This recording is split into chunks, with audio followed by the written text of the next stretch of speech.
ఉన్నారండి, నాకు ఫ్రెండ్స్ ఉన్నారు. యాక్చువల్గా నేను ఎంసెట్ రాసినప్పుడు నాకు 27th ర్యాంక్ వస్తే స్టేట్ ఫస్ట్ వచ్చిన వ్యక్తి యాక్చువల్గా బ్రాహ్మణుడు, తెలంగాణ నుంచి. తన పేరు బిఆర్ఎస్ ప్రసాద్ అంటారు. ఎక్కడున్నాడో ఉంటే ఇప్పుడు గుర్తులేదు కానీ చాలా రోజులైంది. బట్ అంత తెలివైన వాళ్ళు బ్రాహ్మణులు. ఏదేమైనప్పటికీ ఆధ్యాత్మికత, దైవభక్తి, దానగుణం మెండుగా కలిగిన బ్రాహ్మణ సోదర సోదరీమణులందరికీ కూడా నా హృదయపూర్వక కృతజ్ఞతలు. అదేవిధంగా వేదికను అలంకరించినటువంటి పెద్దలకి, మన లక్ష్మీపతి గారికి కానీ, రంగరాజు గారు కానీ, రంగరాజు గారు కూర్చొని 5 నిమిషాలు బాగా నవ్విస్తున్నారు జోకులు వేసి. Thank you sir. నాకు జోకులు వేసి నవ్వించేవాళ్ళు అంటే చాలా ఇష్టం, సీరియస్గా ఉండేవాళ్ళ కన్నా. రామప్రసాద్ గారికి, రామచంద్ర గారు వెళ్ళిపోయారు. అందరికీ కూడా మనస్ఫూర్తి కృతజ్ఞతలు. నేను ఏం చెప్పదలుచుకున్నానంటే, ముఖ్యంగా తెలుసు నాకు బ్రాహ్మణులు ఎలా ఉంటున్నారో, వాళ్ళ జీవన విధానం ఏంటో కూడా అర్థమవుతూ ఉంది. చాలామంది పేదవాళ్ళు ఉన్నారు, అర్చకులుగా ఉన్న వాళ్ళకి చాలని జీతాలు, చేవకు కూడా హాని చేయనటువంటి మీ మీద ఈరోజు ఒకళ్ళు ఇద్దరు ఏంటంటే యథా రాజా తదా ప్రజా అని జగన్మోహన్ రెడ్డి గారి భావజాలం అందిపుచ్చుకొని అధికారం అనే మొత్తెక్కి ఇష్టం వచ్చినట్టు ఎక్కడ పెడితే అక్కడ కొంతమంది ప్రవర్తిస్తూ ఉన్నారు. అందరూ కాదు, కొంతమంది ప్రవర్తిస్తూ ఉన్నారు. ఈ చరిత్ర ఇంకొక 20-30 రోజుల్లో పోతుంది. మీరు అందరూ ఓపికగా ఉండండి తప్పకుండా. అదేవిధంగా ఈ దౌర్జన్యాలే కాకుండా డబ్బుల కోసం, అవినీతి కోసం అసలు ఏం చేస్తున్నారో కూడా వీళ్ళకి కూడా అర్థం కానటువంటి పరిస్థితి.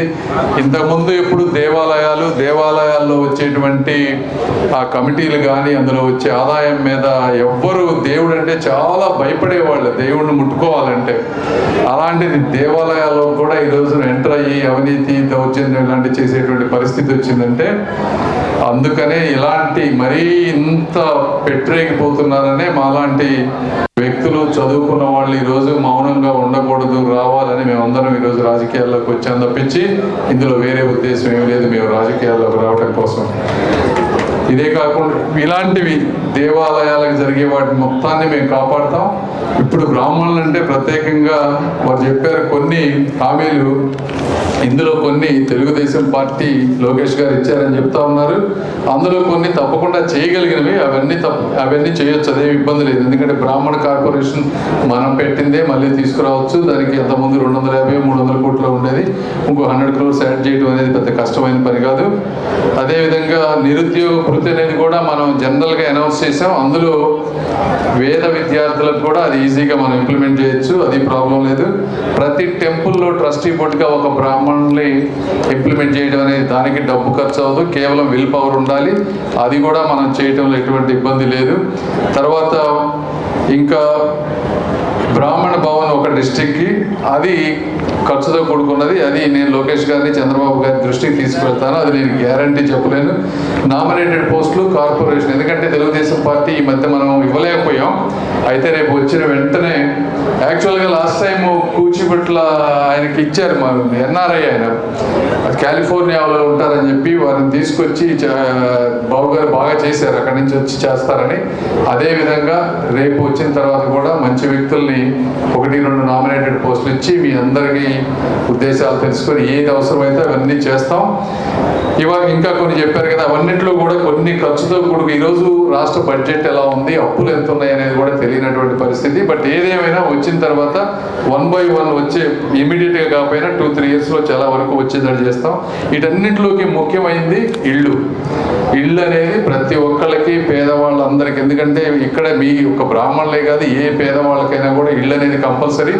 టిడ్కో ఇళ్ళు 20 లక్షల ఇళ్ళు సెంట్రల్ గవర్నమెంట్ యాక్చువల్గా శాంక్షన్ చేసింది.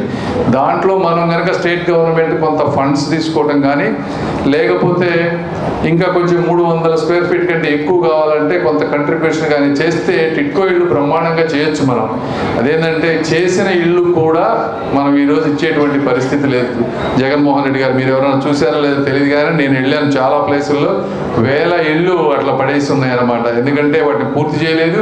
ఆ పూర్తి చేస్తే ఎవరికి పేరు వస్తుందని ఒకే ఒక ఉద్దేశంతో వాటిని ఇవ్వనటువంటి పరిస్థితి. తప్పనిసరిగా నేను కూడా పార్లమెంట్ మెంబర్గా హౌసింగ్ కార్పొరేషన్లో ఉన్న వాళ్ళందరినీ మాట్లాడి టిడ్కో ఇళ్ళు మాత్రం మ్యాక్సిమం వచ్చే విధంగా చేస్తాం ప్రతి పేదవాళ్ళకి, అందులో ఇంక్లూడింగ్ బ్రాహ్మణ సోదర సోదరీమణులకి. ఎందుకంటే ఇప్పుడు వచ్చే జీతాలతో ఇల్లు కట్టుకోవడం అంటే అంత ఈజీ పని కాదు. ఏదేమైనప్పటికీ ఇలాంటి సమస్యలు కానీ ఇంకా ఏమన్నా సమస్యలు వచ్చినా కూడా బ్రాడ్గా నేను చెప్పేది ఏంటంటే మీకు అవైలబుల్గా ఉండి మీ సమస్యలను అర్థం చేసుకొని ఒక కృత నిశ్చయంతో వాటిని తీర్చే ఉద్దేశంతో రాజకీయాలు చేయకుండా అబద్ధాలు చెప్పకుండా ఒక ప్రేమతో మీ అందరికీ నా శక్తి మేరకు చేస్తానని తెలియజేసుకుంటూ సెలవు తీసుకుంటాను. Thank you. TDP, BJP, Janasena మిత్రపక్షాల కూటమి తరపున గుంటూరు పార్లమెంట్ సీటుకు పోటీ చేస్తున్న పెమ్మసాని చంద్రశేఖర్ గారికే ఓటు వేద్దాం. మన గుంటూరుని గెలిపించుకుందాం.